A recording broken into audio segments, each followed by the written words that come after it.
of average height and build, with light brown hair and a vaguely bookish air.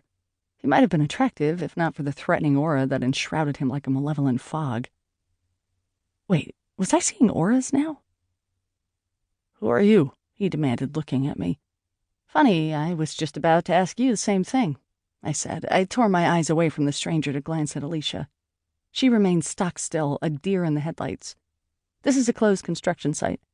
"Why don't you run along," he said to me, his eyes now locked on Alicia, "and let me talk to my wife in private."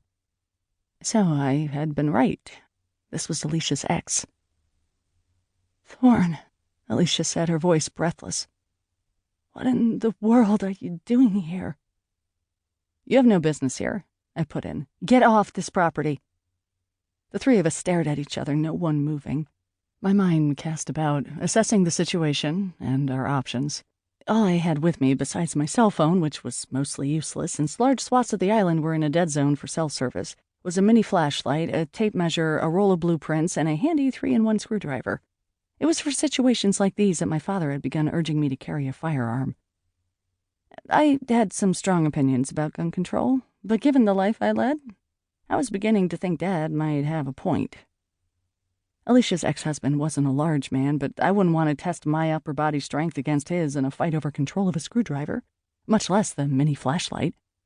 Still, we weren't alone on this island. Buzz, one of Ellis's big burly bodyguards, was somewhere nearby. My dad was also on the island, as well as my lead carpenter, Jeremy, his new assistant, Waukesha, and dog. Last I saw, they were heading for the Foghorn building to assess the basement. If we could keep Thorn talking, one of them was bound to show up eventually. "I need to talk to you, Amy," Thorn said. "Alone." "I'm not Amy anymore. I'm Alicia." Alicia's voice shook, but her chin lifted in determination. "And I'm not your wife. I have nothing to say to you." He laughed, a harsh sound.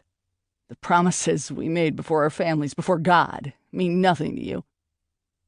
Alicia's lips parted, and she exhaled a quick puff of breath, as though he had punched her in the gut.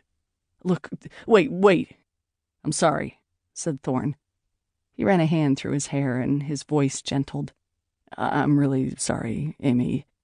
Please let me start again. Could I talk to you in private?" "No," I said. "And who might you be?" he asked again. A muscle worked in his jaw, as though he was straining hard to rein in his temper. "A cop." "Sure you are," he said with a snort. "I mean, actually, I'm married to a cop. Head of homicide, as a matter of fact. Inspector Crawford of the SFPD. I was lying through my teeth. Inspector Annette Crawford was a friend, but we weren't all that close. Still, it was worth a try. "If you have something to say to Alicia, say it now and stop wasting our time." He glared at me. "You're being very controlling." "I'm a general contractor," I said. "It's in the blood." He scoffed and mumbled, "A lady general contractor? Sure you are." "I'm not going anywhere with you, Thorn." Alicia seemed to have gotten over the shock and drew herself up to her full height, her shoulders squared. "Anything you want to say, you can say in front of Mrs. Inspector Crawford here." Thorn blew out a long breath. "All right, let me start again. Amy." "Alicia," she said. "Okay, sorry. Yes, Alicia. That will take a little getting used to." He smiled a chagrined little aw shucks smile and ducked his head slightly. It was charming. Had I not known his story, I might have fallen for it. "Alicia, I've changed."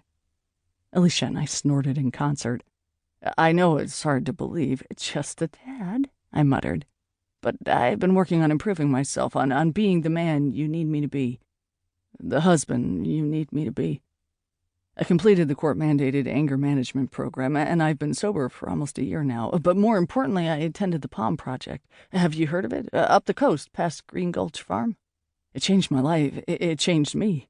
I understand things now. I have re-experienced my childhood, explored some root causes, and now own who I am. Why I've done what I've done. That's where I found out where you were, Amy. When I was at the Palm Project Center, you always used to say you'd never move to California, but then I saw your picture in the local paper. It was like fate, like a sign." A chilly, brine-scented wind wafted up from the water. Overhead, the sky was a gray shroud. Alicia and I